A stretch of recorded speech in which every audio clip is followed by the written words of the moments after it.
because I thought God was trying to rip me off and keep me from the things that led to life.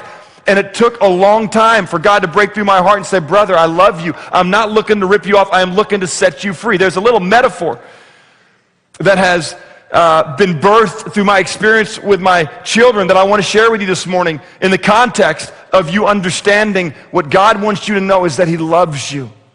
And the plans that he has for you are to give you a future and a hope. He's not looking to rip you off. He is looking to set you free. When I was a younger dad, and my two oldest happened to be little girls, they were 5 and 3. And I had gotten one of those trailers that I put behind my bike, and off we went on a little bike ride. And I was going to take them to a place that we had never really gone before. It was just a bike ride that I'm sure today they look back on as many miles away, but it was just a couple of blocks to a little 7-Eleven that was up the road. And we got to the 7-Eleven, I got my 5-year-old Allie and my 3-year-old Kirby out, and I said, gang, we're about to walk into the store, and you are about to walk into Candy Shangri-La. There's going to be an entire wall of candy. And you have absolute permission to pick whatever you want. One thing is yours for you alone to enjoy. Now, I just want to tell you as we go in there, your dad is an expert on candy. He loves candy. He knows what the good candy is. He knows what the big bags are. He knows what the right candy is, but I want you to know you're free to pick whatever candy you want. And we went in there, and my 5-year-old walked in there grabbing my hand, and she carefully peruned up and down that aisle, and I took her around to the other aisle. I took her where those bags were hanging on the separate little slips. And meanwhile, my 3-year-old came walking around, and she had already made her choice. And she goes, let's go, Dad. She's walking over the counter. She's ready to experience the blessing of her freedom. And I said, Kirby, what do you got? And she looked down there, and she opened up her hand, and in that little hand, she had an amazing, beautifully wrapped piece of candy. It was a big, solid red ball with plastic wrapper on the outside with beautiful yellow sparks and spikes and flames. And I mean, if you're 3, this looked like a good piece of candy. And I just said, Curbs, let me just tell you something. I know you're 3, which means you're about knee-high to grasshopper, so, honey, look, all you can see is the bottom shelf. On the bottom shelf are the penny pieces of candy. You need to get up here and see what I can see. And my little 3-year-old literally said, Dad, you said I could choose what I want. I said, Kirby, that is an atomic fireball.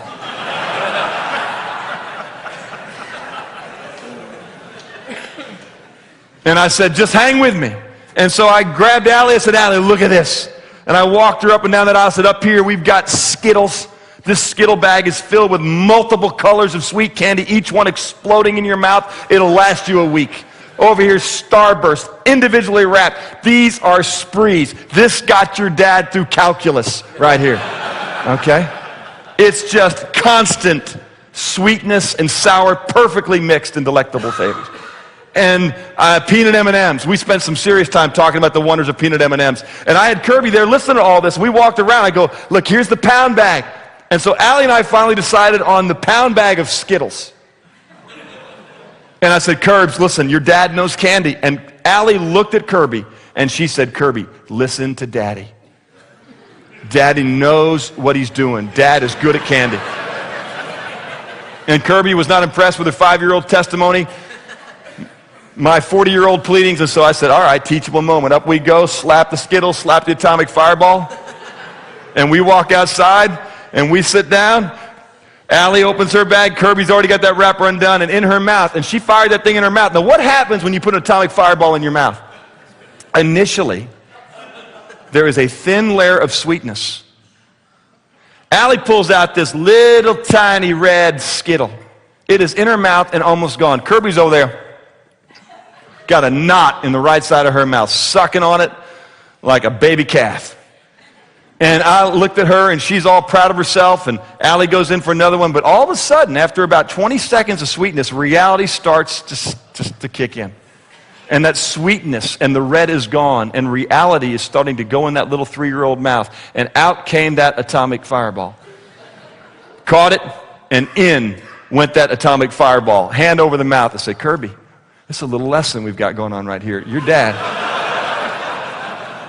So I made 2 mistakes. First of all, I was talking logic to a 3-year-old, which never makes any sense. And then third, I'm talking to a 3-year-old with fire in their mouth.